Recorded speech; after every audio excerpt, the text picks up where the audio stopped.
Dad, you're saying you should.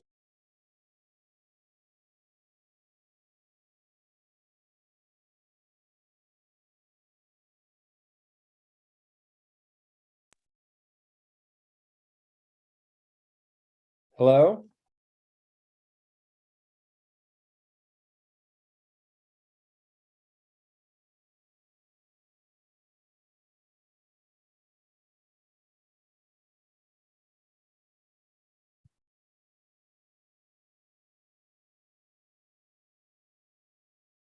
Hello?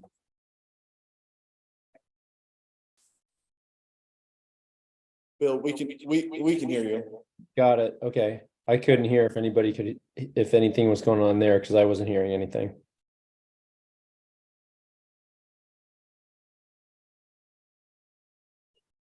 But I'm assuming you can hear us now. I can hear you now. Sounds great. I'm here. I'm gonna turn off my camera, put myself on mute and listen and raise my hand if I have any questions. Thank you. Cool. One matter on tonight's agenda. This is an atypical role of the Planning Commission. The city has been contemplating the establishment of a West Side Urban Renewal District as financing and implementation measure for the past couple of years. You've seen it appear in such works as the Transportation System Plan, which you heard, the Affordable Housing Production Strategy, and tonight we're at the point where the plan has been vetted with some of the taxing agencies, and now some of the regulatory agencies that are impacted or have influence and input on this. The matter is being discussed with them. The city is advertised to everyone within the urban growth boundary that this plan is being contemplated, and tonight we have our subject matter expert Elaine Howard here. Elaine has been is really the project manager, has been the author of, I'd say, a vast majority. Do you have a vast majority of the plans within the state of Oregon has been drafted under Elaine's tutelage? And so along with the city staff, we have a presentation for you. You may have seen this before. We presented this to the city council, and I think at this point, all impacted taxing agencies to really share and unpack what does this all mean, what is anticipated in the future, and provide an opportunity for folks to speak to the Planning Commission and hear some questions from you. So the role of the Planning Commission is to find consistency with the comp plan. It's not really your role to establish, whether urban renewal is the right mechanism or whether it's going to do all the things that you hope it does, nor is it the right amount of money. Really, the role of the PC and your expertise is to say, or to see, does this plan meet the comprehensive plan? Does it fulfill some of the comprehensive plan? Is it consistent with the comprehensive plan? So that's why we're here tonight. And we're going to go through some slides. You have been provided the report and the plan prior, and we're going to walk through some of those high points right now, once I can share my screen. Elaine, do you have any, think we're going to share these like we did before?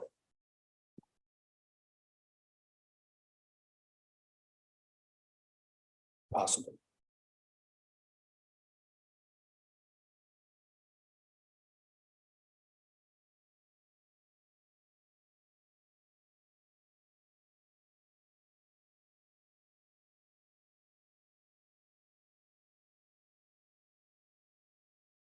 All right, well, I'm hoping this is what everyone sees at home too. So we have people in the audience. We'll have an opportunity for folks to ask some questions, make some comments to Planning Commission. If you're here in the analog version, please sign up.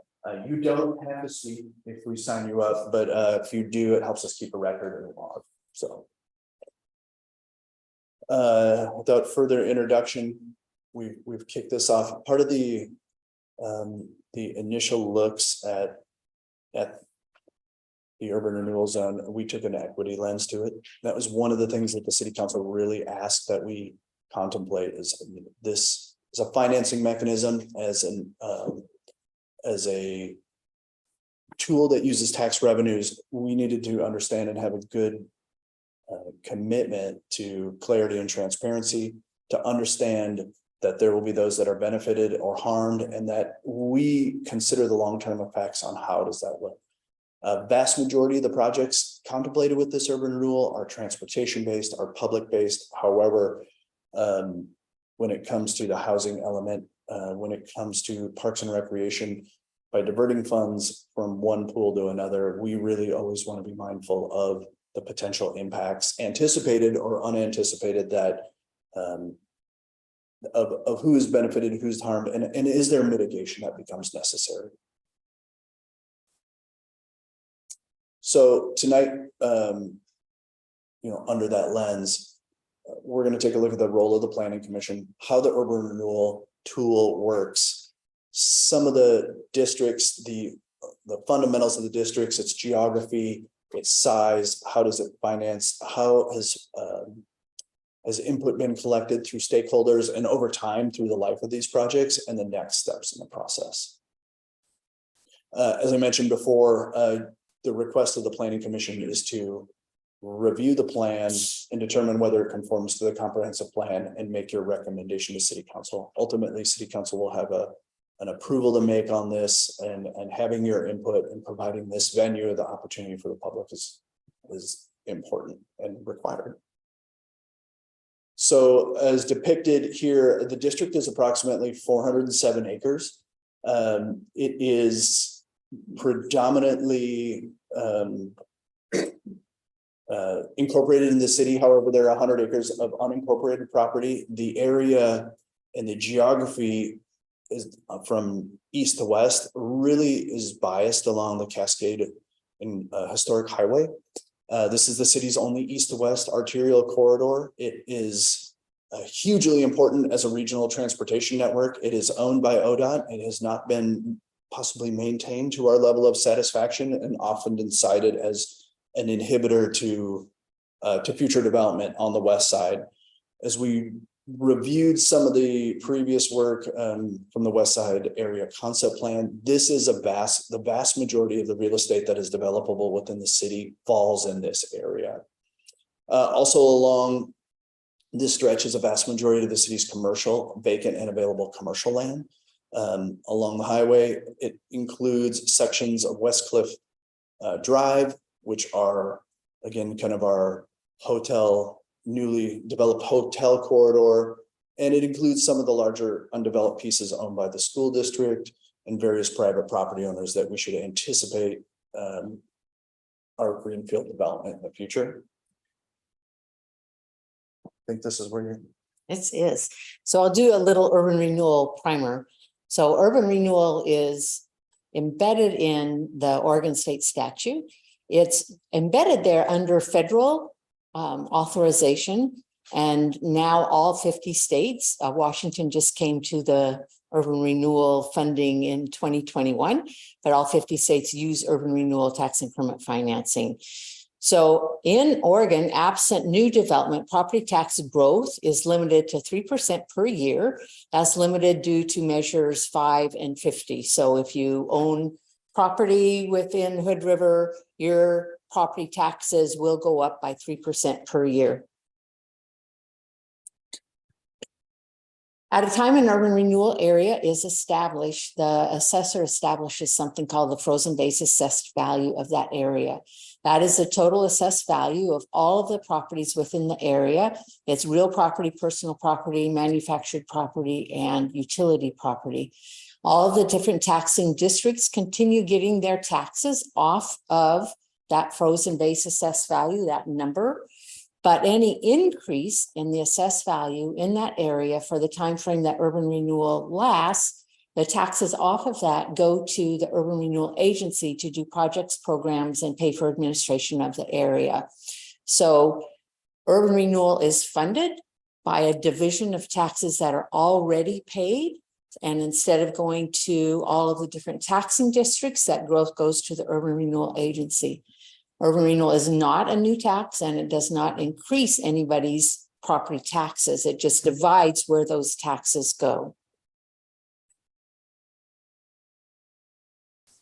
As public investment happens within the area, it spurs new development, generating additional tax growth that otherwise would not have occurred. So when you look at this graph, you see across the blue line across is that frozen base where all the tax revenue would go to the taxing districts. That next shaded line that goes up kind of at an angle like this is that 3% increase over time. And the brighter blue that goes up is considering that new investments, transportation networks, investments in housing, investments in parks, cause development to happen within the area that exceeds that 3% assessed value growth and happens more quickly than would have happened if urban renewal was not there. That new revenue is invested in the district to be able to do additional projects. But at the end of urban renewal, all of that assessed value growth then gets redistributed back to the different taxing districts so that they have an increased tax base to provide services within the area. That's what this graph shows. So the green at the end is when the district, the urban renewal district retires. That is the amount of money that then over time from that point to the future goes to the taxing districts as increased revenues to them. So the outcomes of having an urban renewal area is positive economic growth, high quality public amenities and infrastructure that are able to be funded because this is an additional funding source, and additional permanent revenues for public services once the area is complete in the future. So as I mentioned, the plan itself that you see is really based upon the implementation of 3 already adopted city documents and plans. The transportation system plan, which was last updated in 2021, really that was the update that you all considered and heard that brought in a lot of the improvements to Cascade, new street cross sections, alignment D along the west side, a new arterial street, Cascade Avenue cross sections, really that started and really focused along the west side. Hood River's affordable housing strategy from May of 2022. One of the implementation strategies that came out was the use of urban renewal to help fund affordable housing projects. We have a finite pool of resources that we're able to use.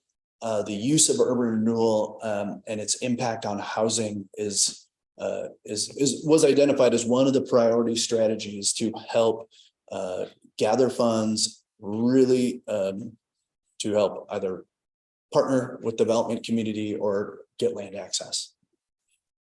And then the Parks Master Plan, this is the multi-jurisdictional rec master plan. The city, the county, the Parks District, we're all partners in this. This plan to help update previous efforts, decade old, to look at park needs in the future. Studies that we worked on from the West Side Area Concept Plan appear in this and identify the locations of new park resources and new trails. That was also part of the update to the transportation system plan. The West Side Trail, the Ridgeline Trail, and the Henderson Creek Trail all were introduced in the city's transportation master plan and now appear within as eligible and prioritized projects here. Each of these pieces had its own community engagement component. The affordable housing production strategy had a task force. We had targeted stakeholder interviews. It had a specific equity lens component from a third party to look at the standards and the approaches. And really, that was all based around getting the community engaged. Transportation system plan had an open house. It is a comprehensive plan amendment. It was required to be heard in a number of venues. This one was a little more interesting because the open house was online. It was 2021. There was a lot of folks at home. So we really worked to try to figure out how in an isolated world were we able to engage people. And in the multi-jurisdictional master plan, a lot of that that work predated the pandemic and really had its focus groups, its survey outreach, and its own engagement plan, which was a vast majority of the project itself, was to reach the public after a decade to see what they valued, what they prioritized. So through that, it helped inform some of the community engagement efforts. However, the urban renewal plan had its own community engagement components. We had a specific open house. We held an online survey. We had the formal review process, which we're going through now. All taxing agencies have been contacted and consulted with. The city manager really has spearheaded that effort, and a number of our elected officials have gone and consulted with them. So again, as these are the agencies that future tax revenues are being used to help fund some of these public improvements. They're the ones that are most impacted, and it's important to engage them early.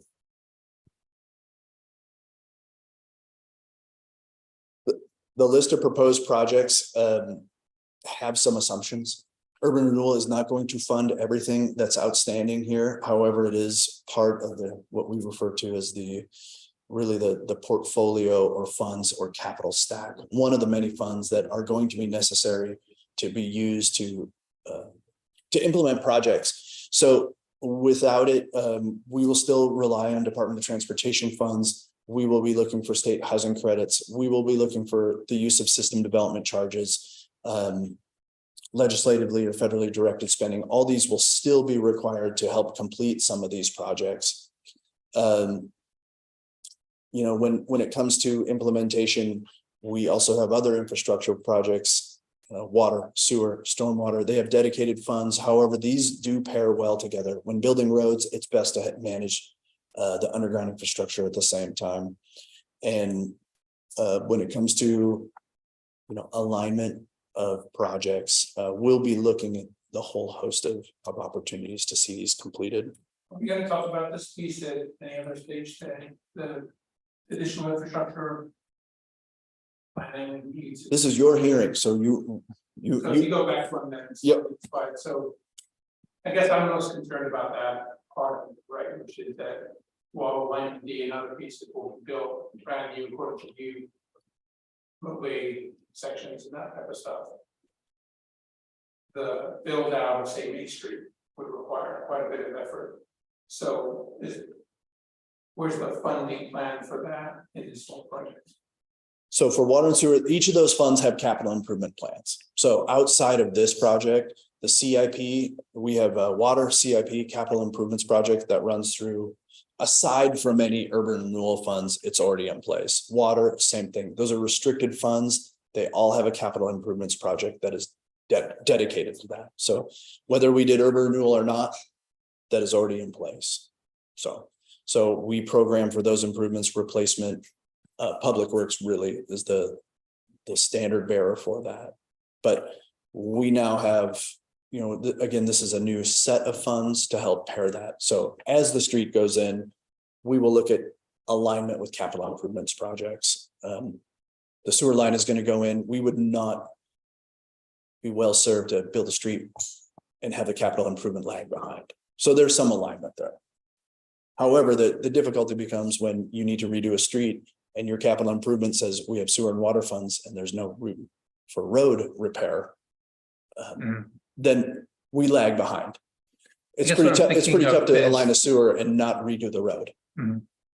I guess what I'm thinking of is like along May Street right now, and we just saw a case along 30th where development is happening because somebody's putting in a new house and then they build a piece of the sidewalk.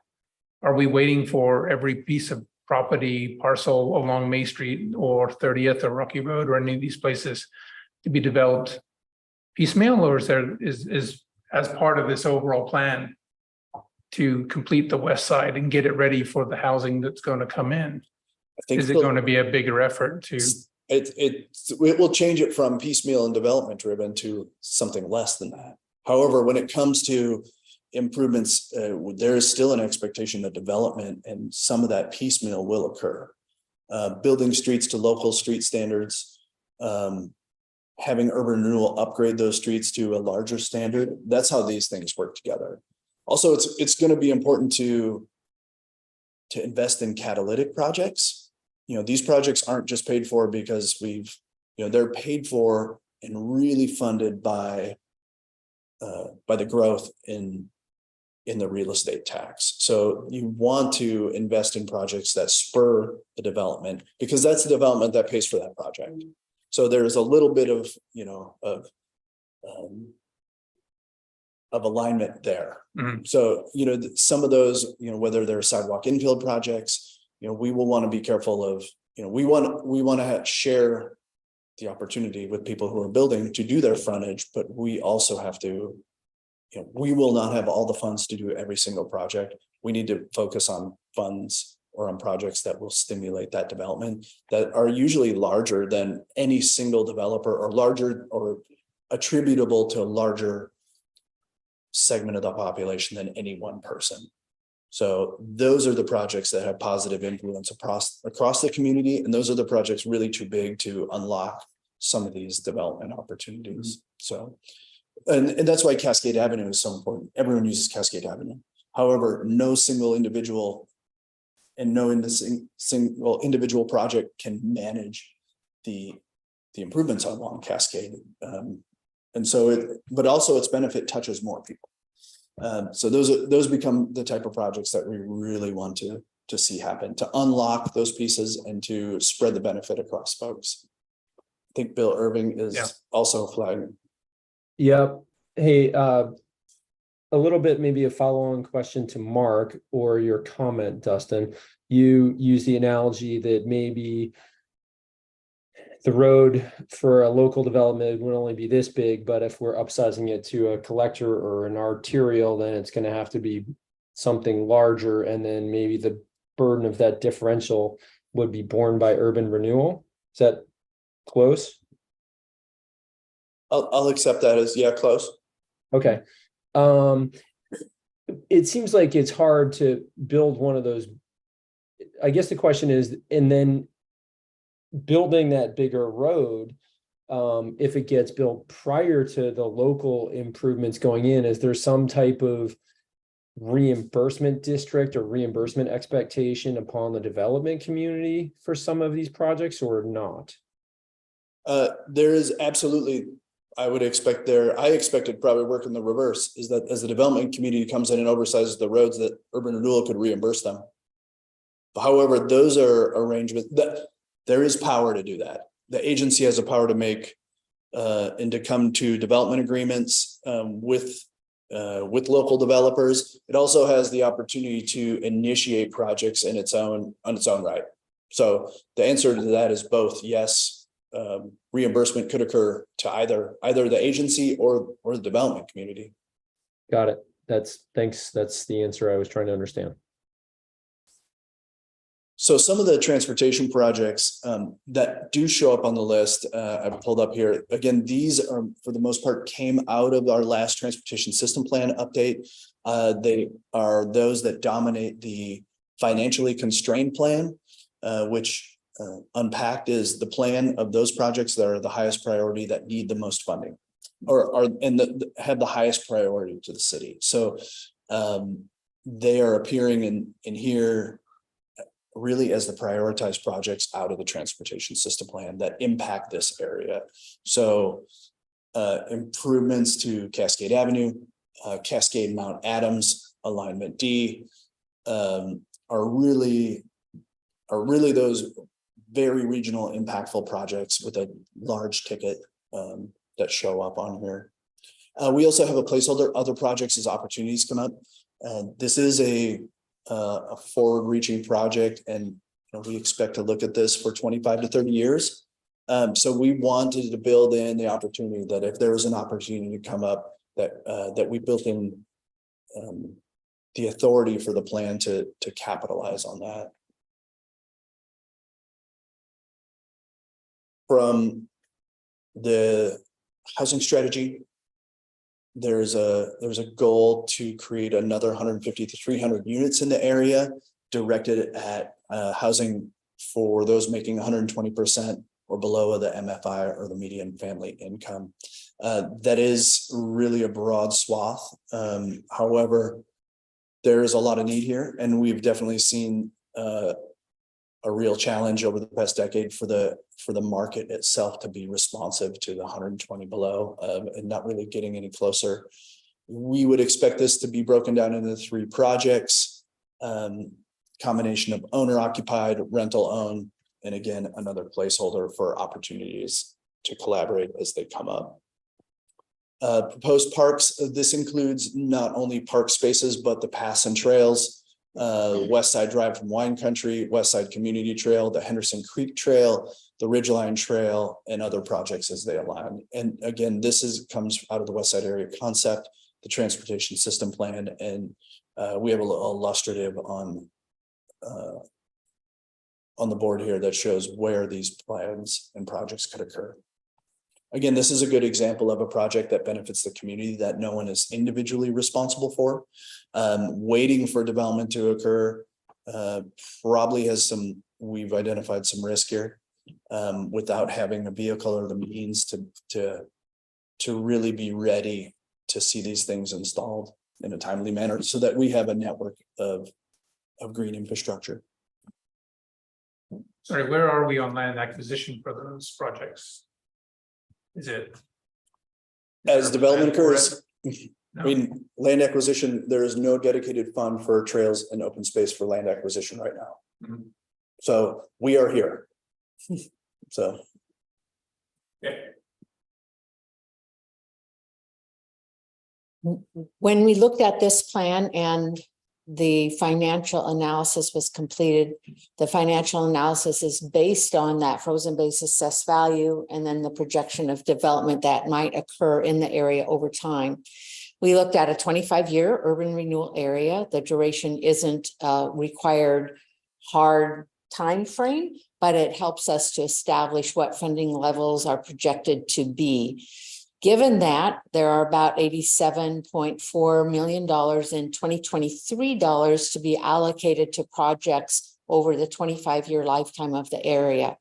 You can see that the transportation bucket, there are basically 4 buckets. The transportation bucket is the biggest. A little over half of the money would go to those rather large transportation projects that would unlock the ability for those parcels to be developed. Housing then takes about 1/3 of the money at 23.3 million, and then parks and trails and administration use the rest of the funding. So that's the total funding in 2023 dollars.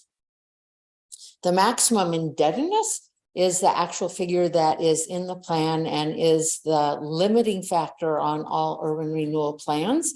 The maximum indebtedness of this area is $146,700,000. That is the amount of funds that could be spent on projects, programs, and administration over the lifetime of the area. So that amount of money is not available at day one. It's available as development occurs, taxes come in, and you can use that tax revenue to pay for projects or to pay for long-term debt if you take out a bond or a loan. The other number that is important is the top number here, net tax increment funds. The difference between maximum indebtedness and net tax increment funds is if you take out long-term debt, it is the interest payments on that long-term debt. By statutory definition, that's not included in your maximum indebtedness amount. And because maximum indebtedness is a statutory guideline for when an area has to terminate, and interest on debt, you never know if and when you're going to take out debt and what the interest payments will be on that debt. When they establish that maximum indebtedness, they allowed that an urban renewal area may take funds in addition to that to pay off the debt.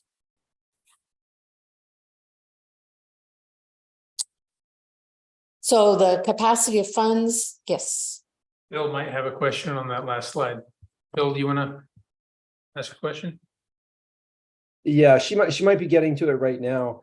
I'm wondering what like the typical capital, I guess the typical timeline for access to capital is, and is there some timeline around once their urban renewal agency gets started? There's some time to secure the debt, how quickly the funds become available, that type of stuff. Yeah, that's a great question. And this slide does get to that. So the capacity of funds for activities in 2023 dollars is 94.9 million. The difference between that and the 87 million is just a contingency fund. And this shows the amount of tax increment revenue that would be available in 5-year incremental periods over the lifetime of the area.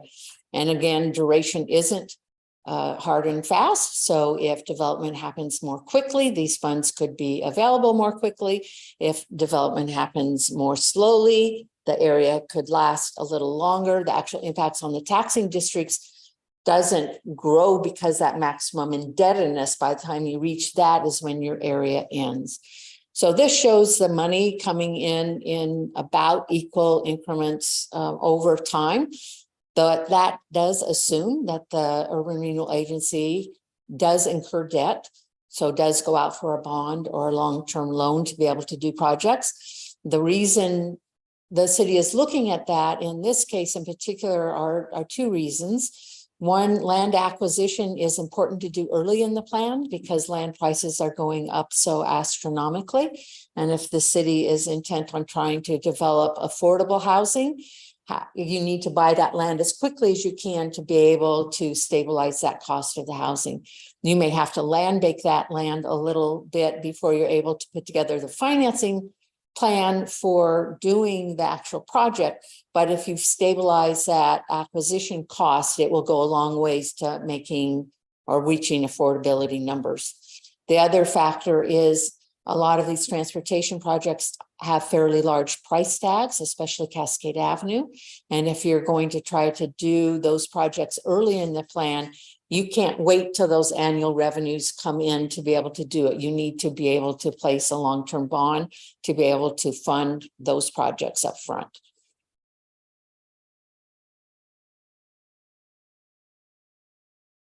Want me to cover this? Let's see how you're. Yes. We'll tag team this. So when we looked at the comprehensive plan categories and the conformance to the comprehensive plan, we really look at the goals and objectives of the urban renewal area and the projects that are proposed to use that funding to implement the urban renewal plan. So we looked at the following categories of your comprehensive plan. We pulled out sections in those categories that aligned with the projects to compare whether those projects actually do conform to your comprehensive plan. And within the plan document itself, we then put that narrative down and then made a finding that that element of your comprehensive plan did meet the finding of conforming to the comprehensive plan because of the projects that were being undertaken within the urban renewal plan. So the elements that we looked at were citizen involvement, open spaces, scenic and historic area and natural resources, air, water and land resources, quality, recreational needs, economy, housing, public facilities and services, transportation, energy conservation, and urbanization.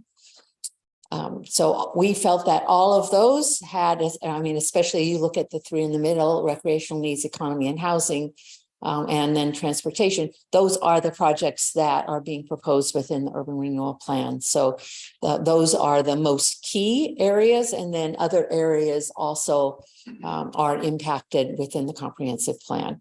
So we have not planned to go through each one of those areas individually. All of that was contained within the plan that was sent to you, but I am happy to answer any questions about any of those, or if you think that there was an element not covered that should be covered, we certainly can add to this before it goes to City Council. The plan is in draft form at this point. So if you recommend any changes, we can make those changes. And then the City Council will consider that when they review the plan in August. I'm going to see what the next slide is. I'll just do this slide and then we'll go back to the comprehensive plan elements. So where we are in this process is we completed a financial feasibility study a little over a year ago, and we presented that to the City Council and to the county. The City Council directed staff to go ahead and prepare the urban renewal plan. This went to the agency on June 12th. The agency directed that staff send it out to the taxing districts and to the planning commission, to the county, and to a public hearing on August 14th. So The advisory committee was briefed, the Urban Renewal Advisory Committee on June 20th. The Planning Commission is tonight. We also briefed the County Board of Commissioners earlier today. They will have to vote on the plan on August 21st because of the inclusion of unincorporated properties within the plan boundary. And then City Council will have their hearing on August 14th, and the vote is scheduled for August 28th. If the plan is adopted, the district begins on January 1st, 2024. The first tax increment revenues would be available in the 24-25 fiscal year. Back to the comprehensive plan categories.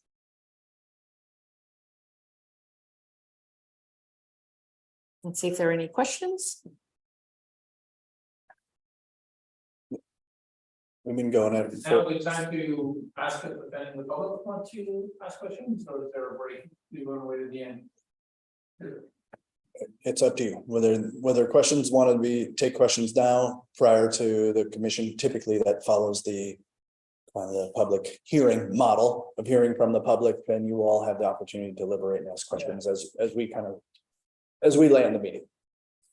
So You have a few more slides then? no, Or we have a suggested motion at the end. If you wanted to read from it, but really that is the sum and substance of why we're here. Okay. So Excellent. So let's see if anybody in the audience wants to ask any questions. If you do, please step up to the dais and state your name and address. we do have people signed up if you want to be called on. And do we have anyone online? No one online has raised their hand either. Okay, So we have a question. Steve, You can just give me your name and address. Wendy Swanson, Scott, this 2855 Hazel Avenue. We're a little confused on when the people would have to start paying more taxes on this. When will that happen to homeowners? We heard one piece, at least I thought that there is gonna be a 3% increase, and then we thought another thing that said there will be no increase. Shall I answer? Go ahead. Yeah. In Oregon, our property taxes may not go up by more than 3%. May not, Will not. will not. Unless there's caveats, of course. If there's new construction on the property, that new construction gets valued and the assessor then establishes a new value to that. If there's substantial rehabilitation, that measures 5 and 50 allowed for your property to also be reestablished and revalued by the assessor. The wrinkle here is part of this property is not within the city limits, and there are different tax rates in unincorporated properties and incorporated properties. And so if you annex your property, you do have a different tax rate and you will be assessed according to what that tax rate is. Your assessed value doesn't automatically change. So let's just use $100,000 because that's easy to multiply with increments of 3, 4, 5 or whatever. If your tax rate changes on that $100,000, you multiply the tax rate times $100,000 divided by 1,000 and you get your new tax bill. So the difference would be the difference between annexation and not being annexed. This urban renewal plan does not cause any property to be annexed. It does not say all properties are going to be annexed. Annexation is outside of this urban renewal plan. It is only an implementation tool. And Mr. Chair, one other piece, the establishment of an urban renewal zone does not cause the tax rate to change. So Elaine's mention of assessed value, new construction, that is aside from any conversation now. Urban renewal will not generate itself a new tax on any of the new properties. It only captures the tax that grows and provides that to fund improvements. There's no change from the tax rate because of an urban renewal zone. It simply diverts the existing taxes and the tax growth to a dedicated fund that is used to reinvest those funds within the specified area, 407 acres here. So those property taxes that grow within the 407 acres are diverted back within that 407 acres for a list of projects that we have identified. And if there's no growth within, no new development, no substantial rehabilitation, that would only be that 3% that grows automatically anyway. Outside, urban renewal doesn't cause that to grow. That grows just because of the Oregon property tax system. So just curious, up to 406 acres. You still have to acquire 100 acres? Is that not right? Or is the 407 acres already acquired under this development plan? Not acquired. No acquisition. No acquisitions are There's made? 407 acres. Excuse me, sorry, I'm turning. The 407 acres is the district. It's not an acquisition to be planned.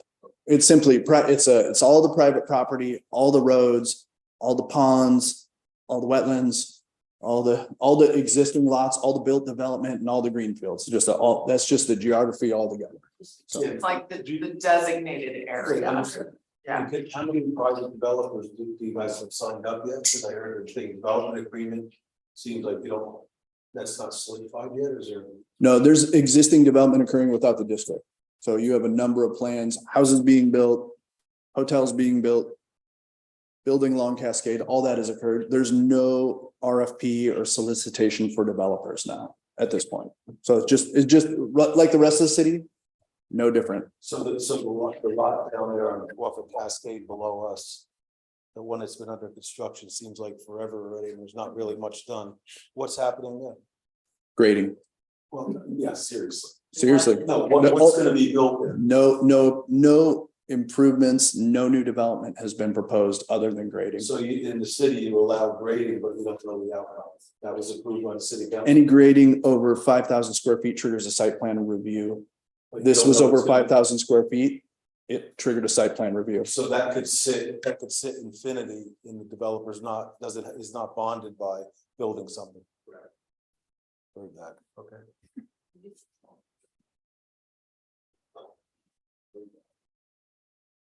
Right, any other questions, or any other folks on the list?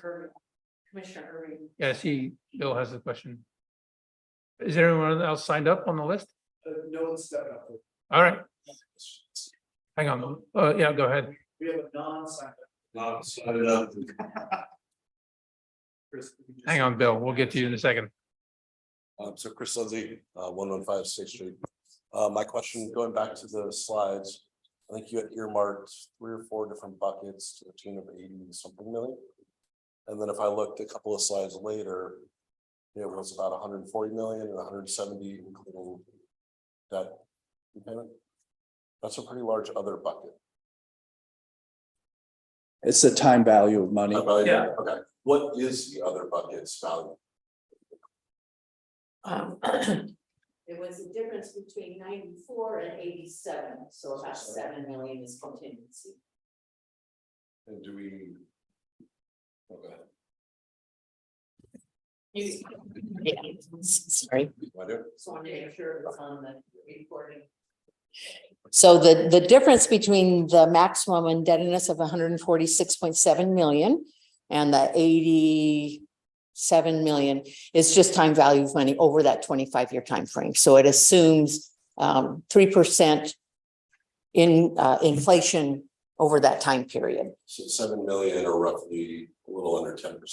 Yeah, Allocated. that's correct. Right. So it could be used in transportation, or it could be used in housing, or it could be used in parks, any of those identified categories. It could be used in any of those. Bill? Oh, go ahead, Bill. Hey, hi.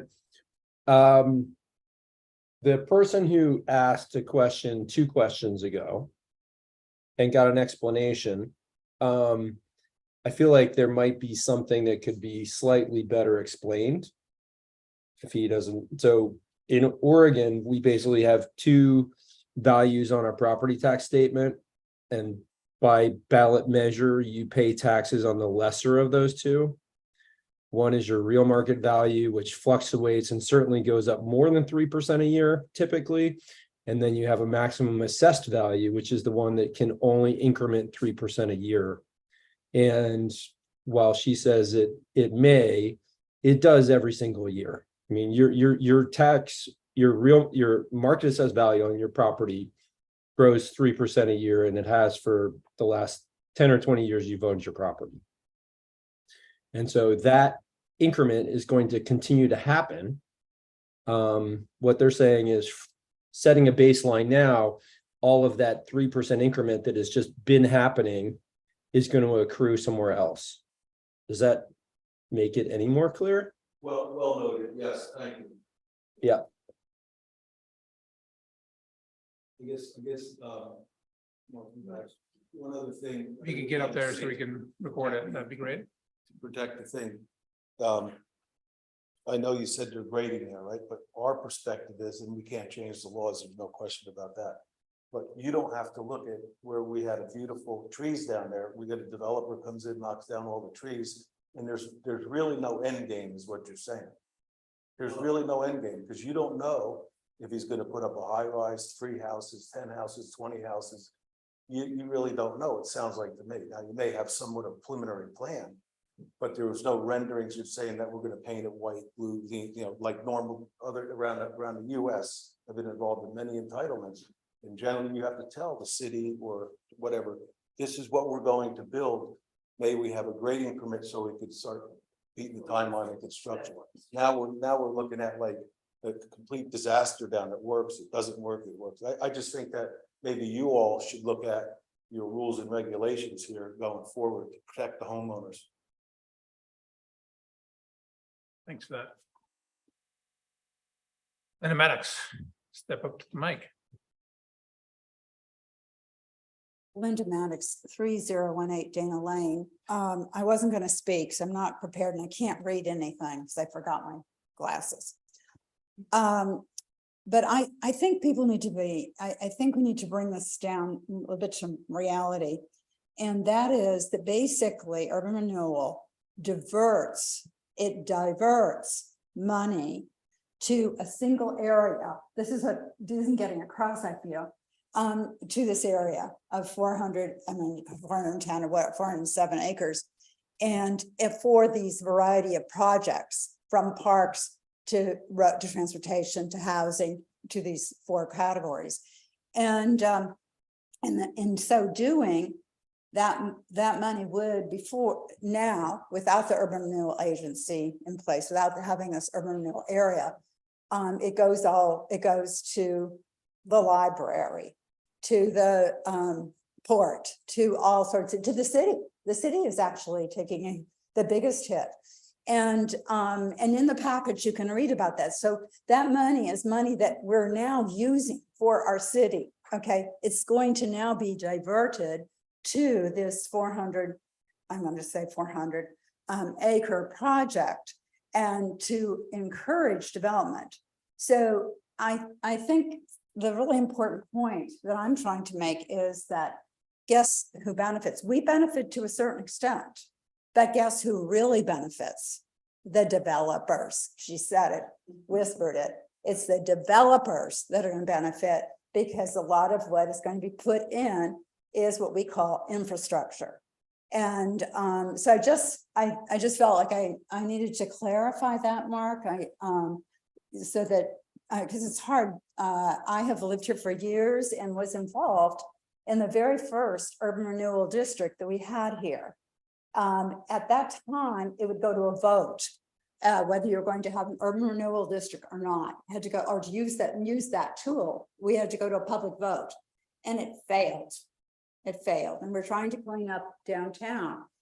And maybe Elaine remembers that, I don't know. And that came back and we passed it. A group of people that were new to town got very involved, and we were able to pass it. So it could be one of the tools used.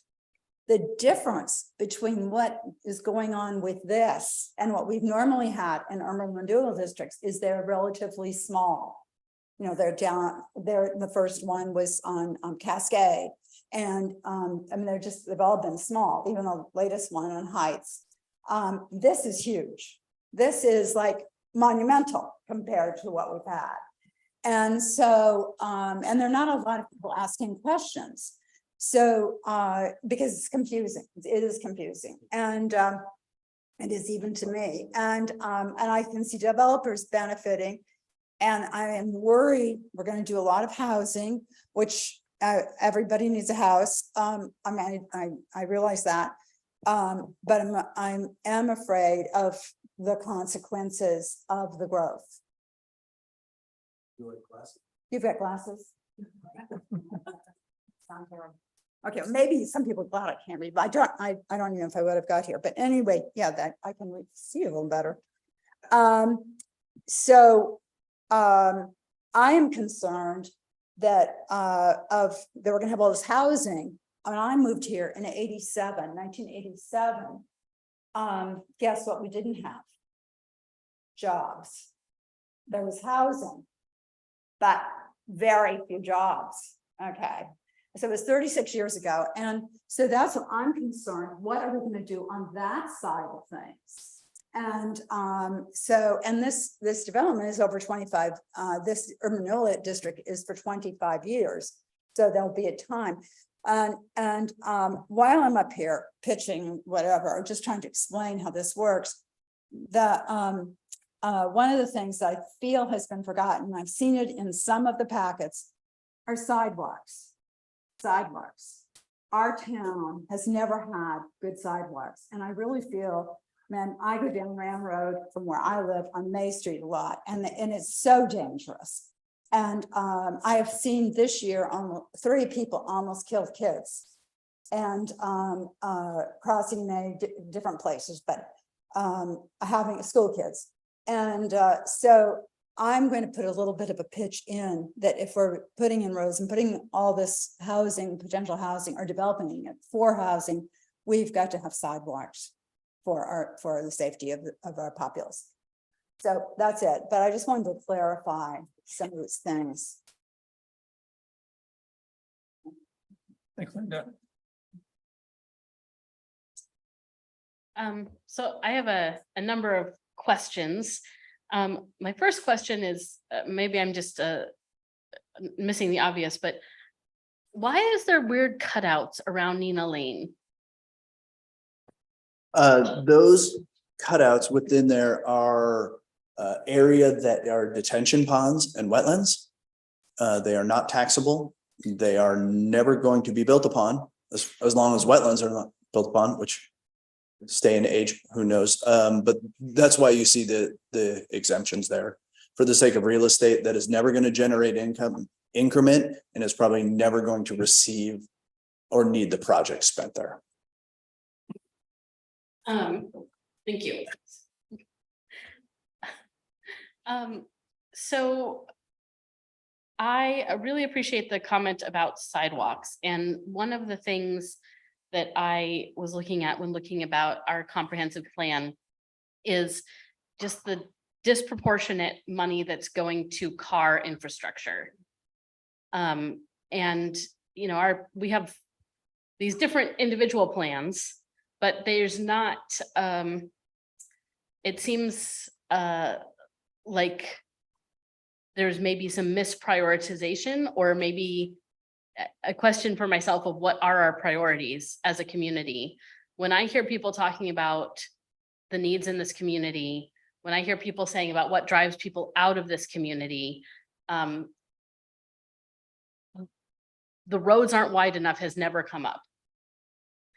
Affordable housing comes up. The safety around sidewalks comes up all the time. So I'm concerned that we are misallocating some of the funds between these different pots. And I'd like to see more allocation towards things that it seems like come up as the priorities. I do understand that roads cost a lot. And also that there is a hope that roads will spur development. But when I look at, these priorities of both, livable communities and, climate resilient communities, it just seems like we're throwing a lot of money towards things that are not our priority. So I'm curious if you have a response to that or can convince me why I'm bet. wrong. Well, I'm not going to convince you that you're wrong, but I think there's some, I don't think that's why we're here. If you look at the buckets, one of them is $10 million in green infrastructure. That's no small amount, especially given the expense of some of these large projects. The road expansion projects aren't necessarily so we could raise capacity. It's also to address needed infrastructure. So this community, we expect to grow in order to fulfill the needs of that, not necessarily to raise the bar or raise capacity. Those need to be fulfilled. They also have spillover impacts on our ability to approve things like housing. I have 159 housing units that someone wants to install in this area. I have no ability to say yes because the inadequacy of intersections. So it has spillover effects. And believe me, I don't think there's anyone that's in love with the idea of expanding the intersection for the sake of spending $13 million to expand the intersection. However, when it comes to adequate public facilities needed to fund affordable housing and to allow these things, we're in a position where we're bound to say and to make findings, say these things work, these streets work. Rand Road needs $3.5 million in a signalized intersection at Rand Road. That $3.5 million for that intersection on ODOT's right of way would not, but for that spend, that very expensive spend of the city's road fund, it would have been the obstacle that 129 affordable dwelling units would not be built. So there's an interrelationship here. We have to invest in those facilities if we want to meet our comp plan goals. If we want to meet housing goals, if we want to leverage development is going to be the fuel that generates some of those funds. So these funds don't just organically occur. There's needed housing, there's needed jobs, and that's the increment that helps back fund these facilities. So there's a difficulty here. And when I kind of talked about the capitalization and catalytic change, there has to be a balance between those livability amenity items in that green infrastructure and those that help unlock and remove obstacles for housing and development. But we could remove obstacles by changing our requirements also, right? No, not when it comes to state infrastructure. So there's a transportation planning rule. I can't nail the OAR off the top of my head at 660. It basically says you will not approve a development or change zones to allow development to create failures in the state's state's infrastructure. In this instance, it's exit 62, and it's all the intersections along Cascade Avenue that we're bound by. We're bound from a higher power. So even our local, we may have a local spirit that says, we have no interest in seeing this or raising this priority. However, that is limited by state demands. The state will say, no, you will make sure these intersections work, or you will not approve these developments. So like Rand, we had to appease the state on the state infrastructure in order for that zone change to occur and for these houses to be built. That wasn't just a local initiative. That is from the state's planning program in the state of Oregon. So there's a little bit of existential issue here. Okay, so where the failure points are on like basically a state highway, which in our case is Cascade, we don't have any leeway, but off that we do. We still need to find for adequate public facilities. We still can't have intersections, and that becomes now local. That becomes local policy. Thank you. Bill has had his hand up. I don't know if he's waiting his turn or he wants to jump in on this question. Well, I guess I was trying to jump in maybe a little bit on this question, and back at the very beginning of the presentation, there was a breakdown and a split between transportation, housing, trails, admin. And then on the transportation side of things, I know that we mentioned that we basically looked at the projects that were on the TSP that were, you know, some critically on the, I forget the word for it, but on the important list. And I guess to get to Mary Ruth's question, maybe specifically on the transportation side of things, I mean, how did we decide which projects on the ped side and bike and ped side make it versus car side make it? I mean, was it just take the top ones from every category, or were there particular ones that were? I guess the question is how are funds allocated to those buckets, and how are specific projects picked? What process did we go through for that? I think there are a couple of answers to that, and I'm going to provide part of it, and I'm sure Dustin will provide the other part. Part of the overall contract that my firm has is if this urban renewal plan is adopted, to do a 5-year implementation strategy that looks at where you spend that money during the first 5 years on what projects and to prioritize. That is a separate contract that will happen if and when this part gets done. So that is a piece of work that is anticipated that will help solve and answer that question. And I think that part of that is being opportunistic. If a developer comes and says he or she wants to develop affordable housing and they want to develop it at X site, and you need transportation improvements to allow that housing to go forward, that becomes a top priority, because the affordable housing in this community is virtually non-existent, and being able to help facilitate that and provide that is really the crux of this plan. So it both will have a structure and framework from the 5-year implementation plan, but it will also be opportunistic based on hopefully projects that come forward that you say, yes, this does meet our goals and our objectives, and it's something that we want to fund, and we know we need to do this partnership project to make it happen.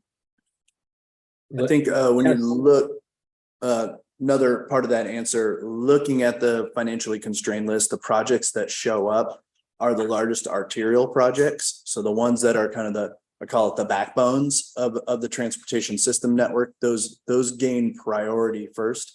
And they do include ped and bike facilities. I think that's one reason why Cascade shows up on there as high, is that it is not only the motor arterial network, it is the historic Columbia River Highway, which we anticipate handling an increasing number of ped and bike trails. So to have that be neglected as this comes online is pretty important. The transportation system plan did get updated to include advanced facilities, which is probably a vast majority of the capacity build is going to be in bike and ped.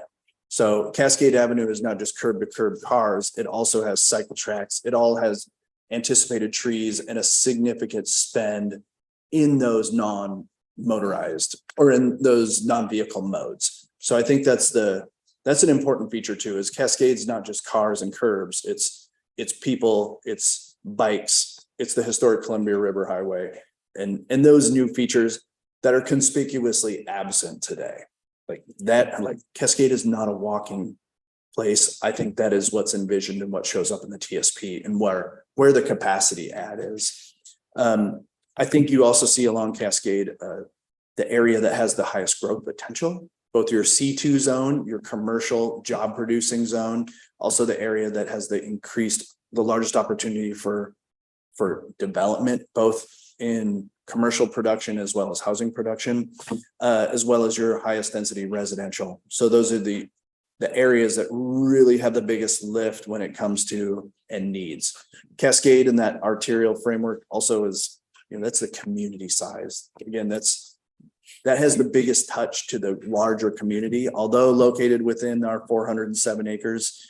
Again, it has the largest ripple impact across the entire community. Those are some of the things that we start looking at when in terms of the prioritization. I do think we can do a better job on the narrative description of that to include the fact that it has the bike ped facilities in it. So I'll make a note on that to make sure that the narrative of that project includes that. Because when I just read that to myself, it doesn't specify that. And I think we can change that narrative. Probably also applies to alignment D. As you all recall, who were here in 2018, alignment D and the new arterial that is planned also has separated and segregated bicycle facilities. So physically separated from the road at a superior cost. However, it is something that where the goal that came out of the PC, and that was to make the most bike and ped friendly local and minor arterial as possible. So it started looking at those modes and those needs as well from the beginning. So I think it's good that it's not lost and just it's an arterial roadway. It's an arterial roadway with bike and ped facilities as well. Thank you. Oh, sorry, Bill. No, maybe just to continue to follow on with that particular question. Are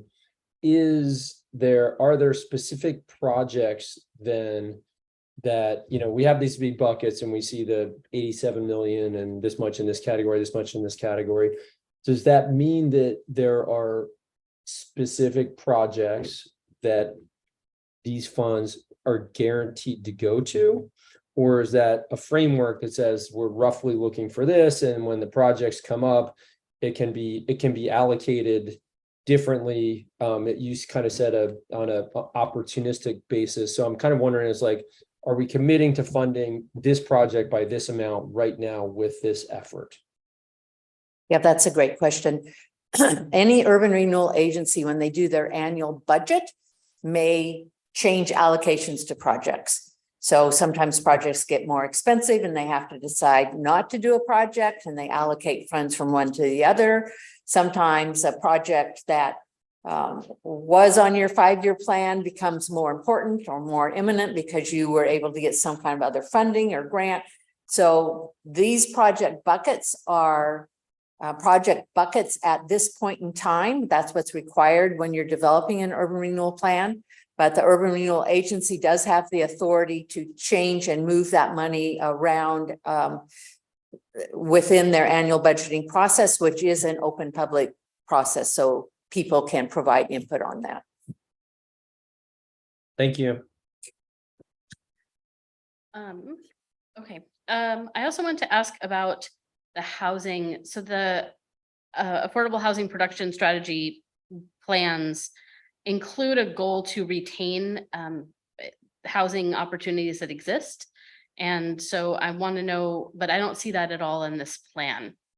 And specifically, I think there's always a real fear of loss of affordable housing. Mhm. So how is that going to be prevented? When it comes to land acquisition, that could be, what the goal is a broader housing goal, a land acquisition goal. If there was strategic acquisition or some displacement opportunity, it could be used there. So if there was a housing stabilization piece, for example, that could be used for an anti-displacement measure. And the funds are authorized for that in the world of housing.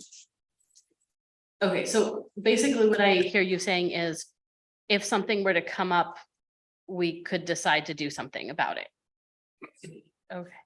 I guess, why are we not deciding to do something about it now? Or like planning to do something about it now? Well, I think in the affordable housing production strategy that it was, that's planning for it right there.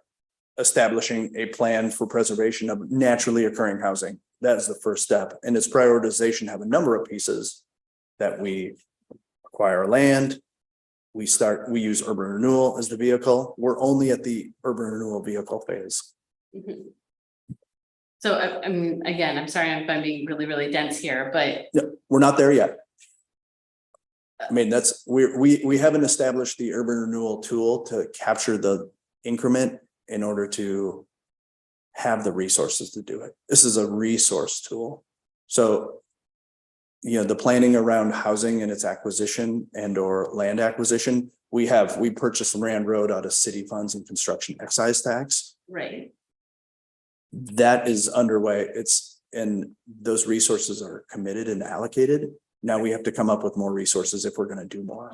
Right, I understand that, but I'm saying, I see this as acquisition, there's like, in the plan right now, there's acquisition of apparently 3 parcels to do 3 different new construction. Totally illustrative, totally, for example, for gauging an amount. Okay, I don't have 3 parcels targeted. uh-huh, I have goals of 3 parcels to do Rand Road 3 times as the way to opportunity to produce a measurable number, 150 to 300 units. So it's not restricted to that. It's a guidance to help give something measurable rather than just say housing. And we have nothing. I think there was intent to do a number, 150 to 300, and that's an opportunity to aim for a number. okay, so but Which that's is- new production. Is there an intent to do preservation in this? I think it's all, I don't think there's anything that prevents it or catalyzes it. But you're right, we did not specify a certain dollar amount for preservation of existing. So it is an allowable use or expenditure of the funds. But what was actually specified is just that land acquisition to try to produce additional housing. So if your question is, are there funds right now allocated to the other? There are not. Can the existing funds be used for it? Yes, they can. So I'm getting that, I'm just, I guess I'm concerned that it seems like it's not being put as one of the essential elements of having an urban renewal district, of how do we make sure that we don't lose the little affordable housing that we have in this community.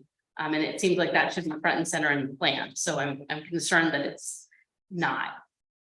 I also wanted to just ask about the community engagement. And this is specifically to this, but also, I mean, what I see across the board, which is, I see that there's a lot of real attempts to engage the community. And I see that there's a special concern for making that accessible in Spanish. I appreciate that. I'm curious is that being successful?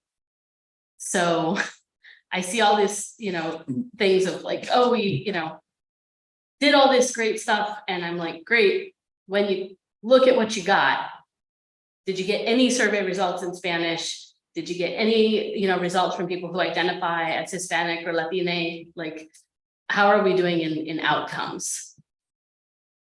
Anya? Yeah.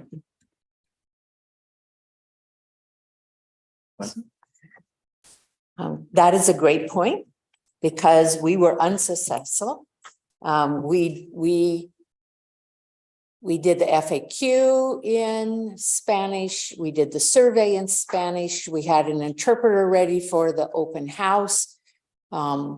We advertised, and we really got no responses. However, on the night that we presented to the Urban Renewal Agency, because of, I think, another issue, we got maybe 20 representatives of that community at the meeting. And Dustin and I were looking at each other going, isn't this great? And I think it told us when we're doing our 5-year action plan and when they're allocating funding, we kind of figured out how all of those people were notified and how they got them here, and that we will do better, and we will try to use that tool. So I think what we were doing was using our existing framework of how you do public engagement, and it failed.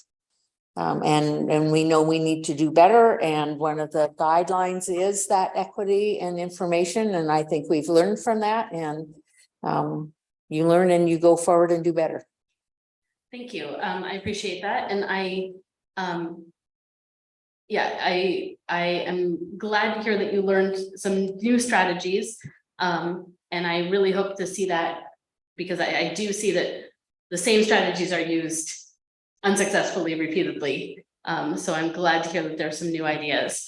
And that kind of brings me to my last question, which is you started out with this equity lens and you asked some questions, and I'm curious what the answers that you came up with to those questions are.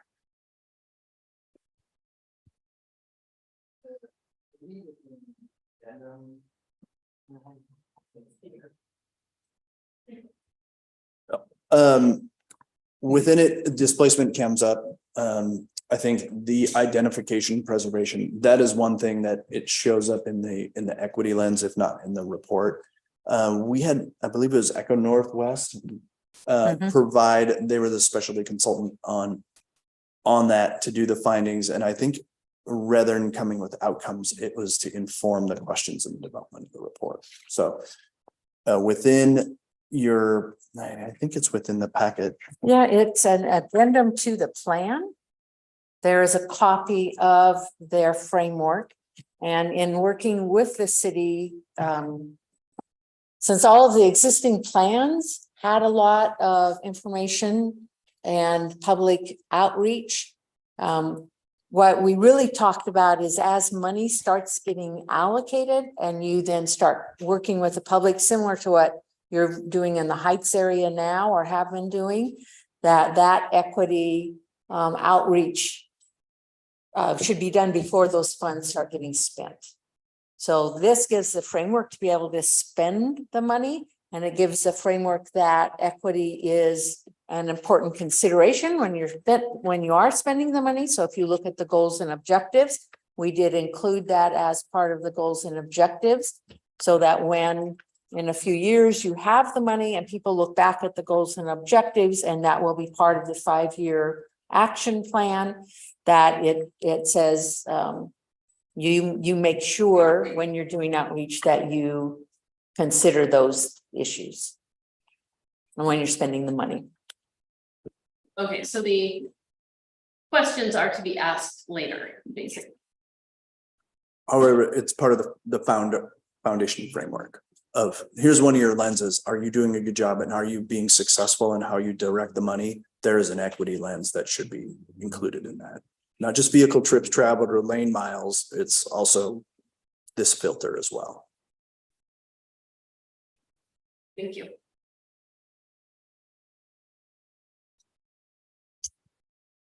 In the packet, there was a reference to median family income in conjunction with affordable housing.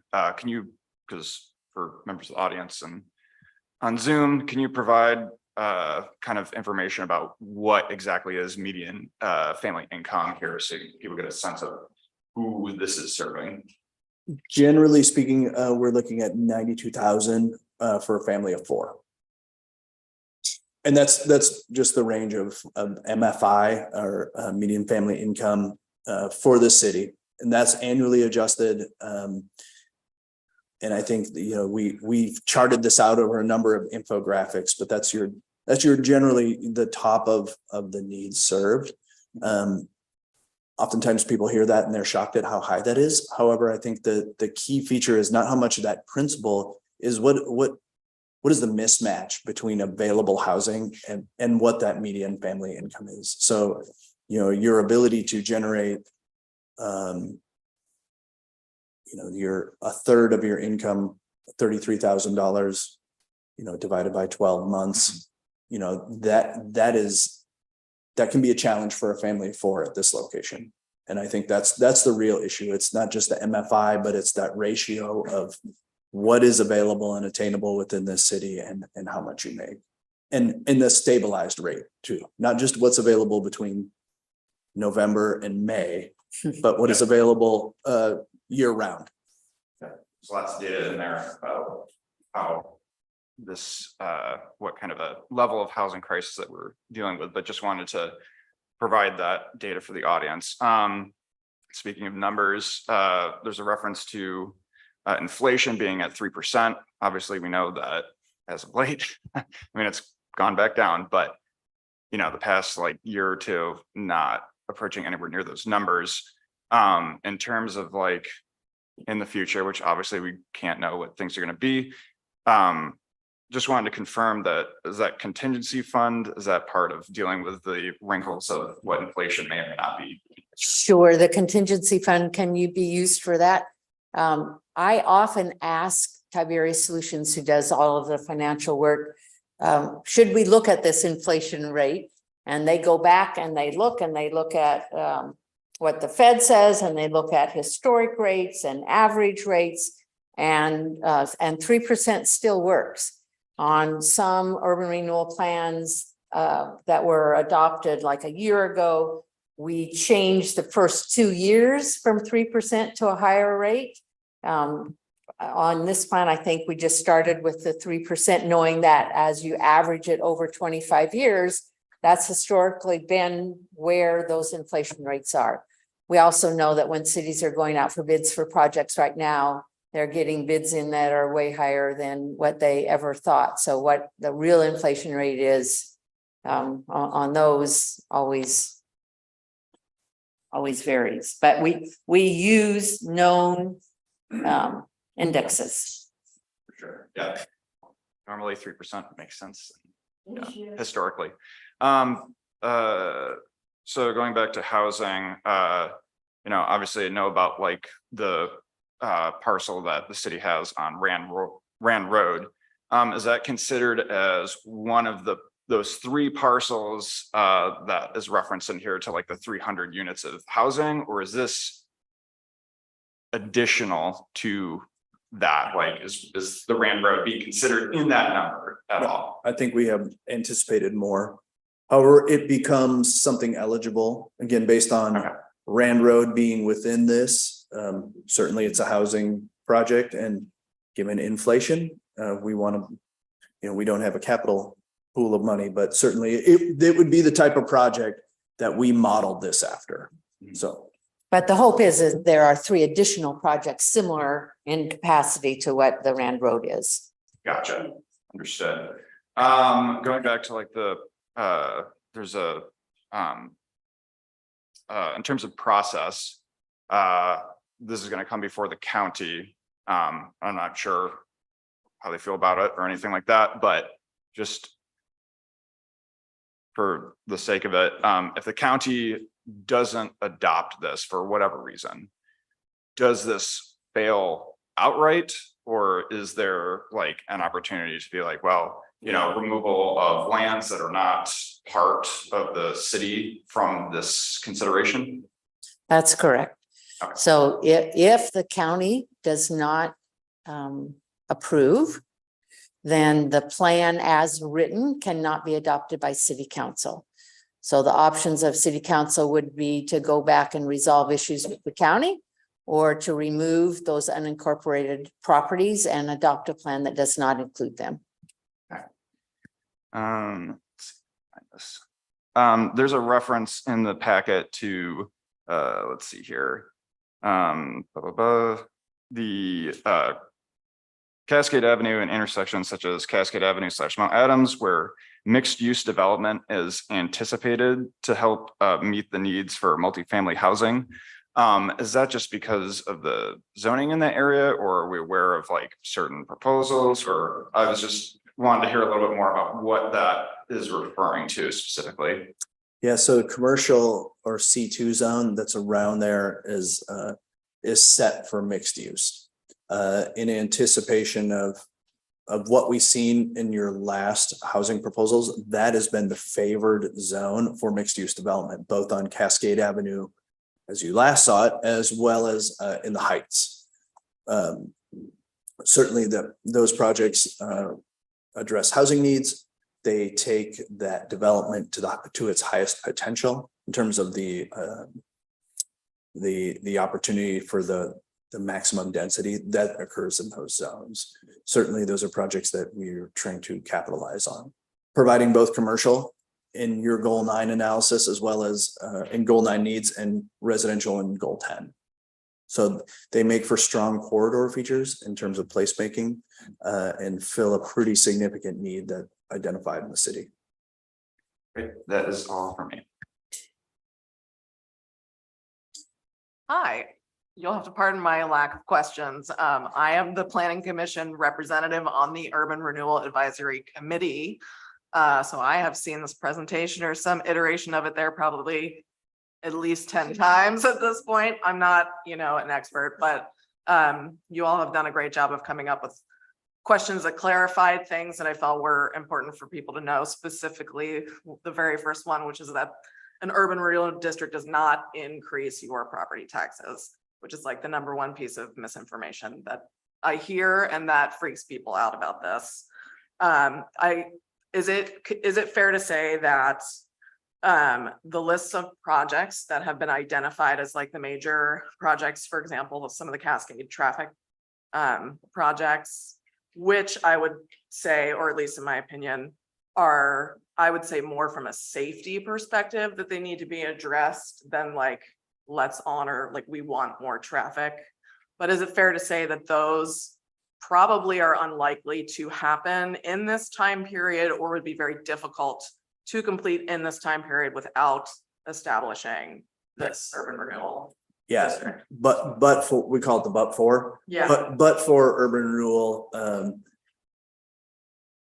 it would be very difficult to conceivably see a vast majority of those projects funded. Yeah, and not just the transportation ones, but all of the parks and the other, all of those things on the Yeah, list. unless you started getting into, voter backed bonds. Right. But for an election, Right. it would be very difficult to see locally generated funding available with, call it like our conventional pool of funds, be it real estate tax, system development charge, those funds that have been accessed and available for the past 40 years, it would be unlikely to see those sufficient to fund these improvements. Okay. Either acquisition of housing, real estate, preservation of housing, capital improvements as they relate to transportation, or unique set aside park land acquisition funds. Okay, and my other clarification question was, if this is established and at some point, or is there the potential to move funds from the different buckets to other projects, right? I feel like that's an important point that, like, yes, a lot has been designated towards transportation, but I think that it's what's hard for people to wrap their minds around with these kinds of plans, because there's so many fluid pieces that you can't really nail down at this point. But knowing that there's the potential to, for example, as Mary Ruth was concerned, and I'm also concerned about preservation of existing affordable housing, that there is, if something comes up, for example, a project that may not have the funding as originally in this presentation, that should we decide, and I assume that's an urban renewal agency decision, but there's public input involved then in how those funds are spent, I think through the Urban Renewal Advisory Committee, it could be decided that we as a community think this project is important and we need to divert funds from something else to that. But the point being here is that we have to agree to want the funds for these projects through the district first, before we can really focus the laser beam. That's correct. Okay. Yeah, I think that the agency is going to have some discretion in what it's spent. However, this plan needs to articulate the goals. So it's not just spending under any circumstance. It would have to be, we would want to make findings that this dedication of funds furthers the goals of this area, of this district. And the hallmarks of transportation, housing, parks and open space. Chris has a question. Come on up. Sorry, I just have one more question. So back to Chris Lindsay again, same address as before. Haven't found you. So the back to the cost of the project. So we're looking at 170 fully baked over 25 years, give or take a little bit. Back to a couple of questions ago, where does that funding come from? Is it fair to say that that comes from reallocation or diversion of specific tax revenue and long-term debt? Yes. And it's the dedication of newly generated tax revenue. So the existing tax revenue seen from this 407 acres stays in place, continues to go to the district. It's only the growth that is directed to the agency. So baseline number, you have, call it 100, say we have $100,000 in taxes out of 400,000. That number is preserved and continues to go to the taxing bodies. It is not, that is not redirected. It's only the growth that occurs after the district is put in place that becomes eligible. So it's not all the Texas. The current revenue coming from the 406.7 acres is not going to be diverted into this area. It's still going to be allocated. That's correct. Okay, because I think a lot of, my concern right now is this is a really cool idea. But we already have a downtown as well as other areas in town. And there's a lot of investment still needed in those areas. I think my concern is if a reallocation or a concentration over time, once this future development does come, because there will be added costs associated with that development and density shift to that area.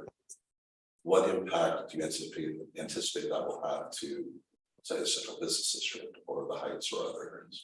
I think that's a good point because the central business district is an urban renewal zone. So the work and the effort that was here and the same goals that were set were to allow the funds to be diverted from, the growth to be diverted back to this district. And now that this district is going to be retired, I believe within the next, it's no longer. It is retired.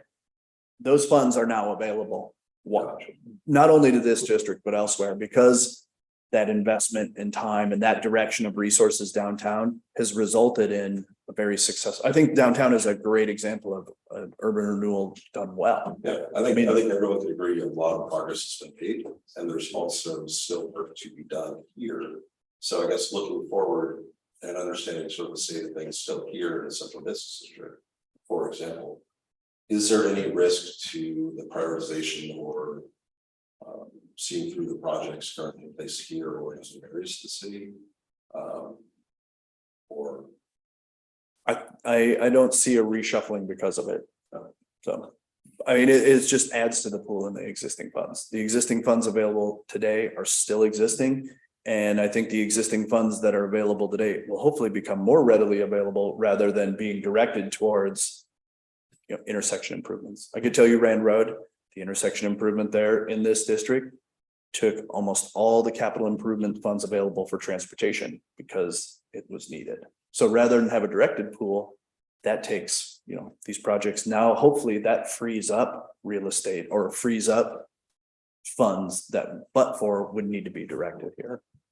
So, and with the both waterfront and downtown, those, that's kind of it's an investment and deferral that is supposed to pay off. This is not a district that goes forever.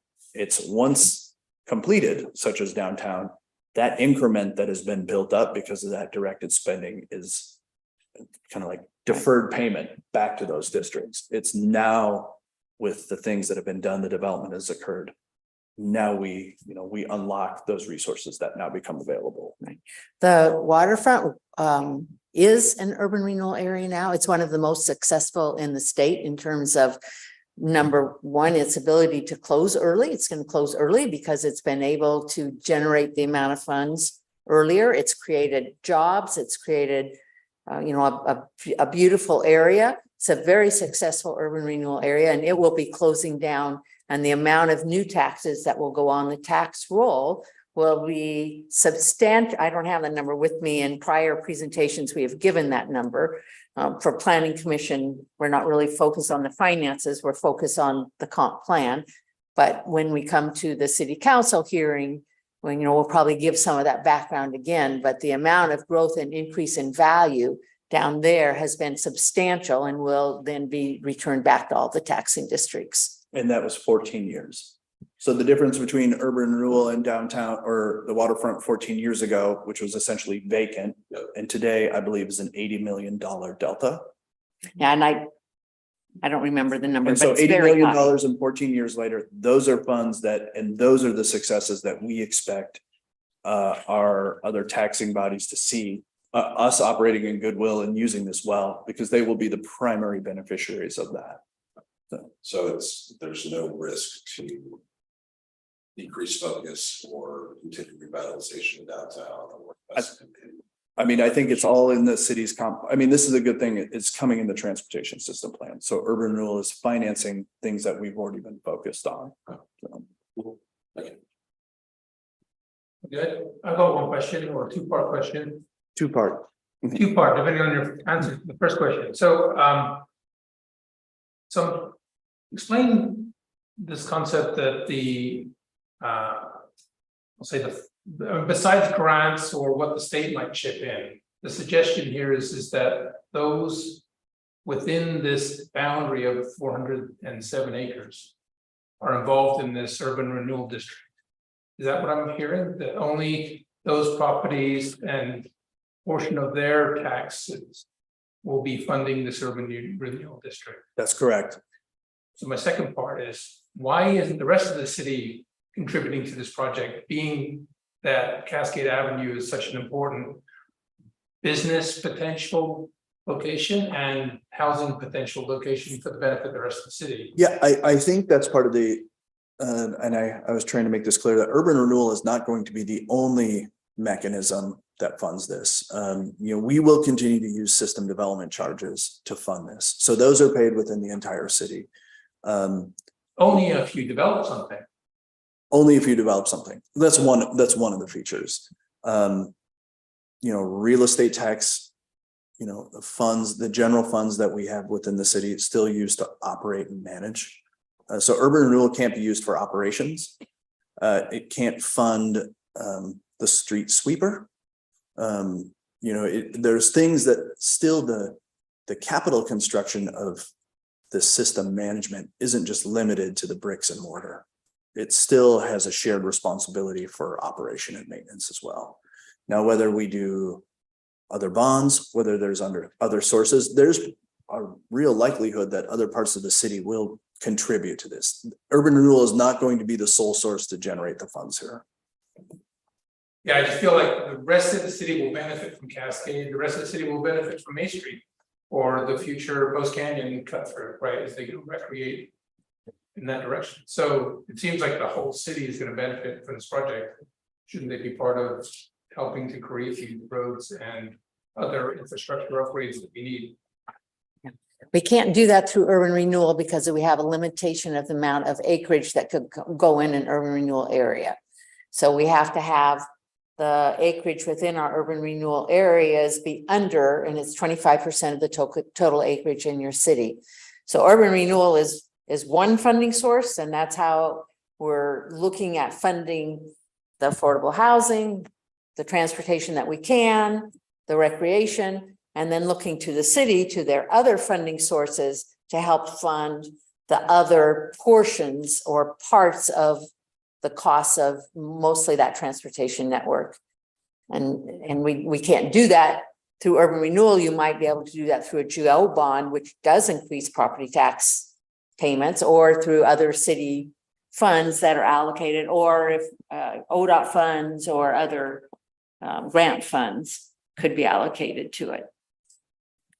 And we will always try to leverage our local funds against what's available out there, whether it's the 80-20 match for federal projects or using opportunities such as Rand Road, where the city purchased real estate. It solicited a developer. That developer has been now successful at gaining up to $40 million in state and federal monies. Our local investment, it's fast track project, the LIFT funds that are available, that's us leveraging outside funds through local investment. This is just another opportunity. I am assuming we will never have the money, local generated money to handle these projects. We will have to figure out ways to leverage additional monies with this. So it's not just spreading it across the rest of the city, but hopefully we spread it across the state and the feds as far as we can to gain some of those extra funds for local projects. Okay, we're all set. Everyone else? Bill, you got anything else? All right. Commissioner. Believe we do. Yeah, my hand accident. It's down. All right, so in our packet, Dustin has helped us out with a recommended suggested motion. Somebody is willing to pull that up? Okay, go ahead. I move that the Hood River Planning Commission finds, based upon the information provided in the staff report and the provided attachments, that the West Side Urban Renewal Area Plan conforms with the Hood River Comprehensive Plan, and recommend that the Hood River City Council adopt the proposed West Side Urban Renewal Area Plan. All right, we have a motion on the floor. Kate has put a motion. Do I have a second? Second. And Mitchell has second. So we have a motion to approve. How do I can't name this one. Moving this forward along to city council. All right, any further discussion? All right, how shall we vote? I just want to express gratitude to all the work that has gone into this and sticking with all of the questions. And I hope that as the, this hopefully moves forward, that those, continued opportunities for people to work together, because this is really critical to our city, and I appreciate all of the efforts. Obviously, we need housing desperately, and we need people to be able to get safely across the city. So thank you very much. All right, how do we vote? Aye. Aye. Aye. Aye, motion passes. Oh, Bill. Aye. Aye. All right, thanks very much. Motion passes. Thank you. With that, do we have, Minutes. thank you for everyone else shown. Just minutes to be approved.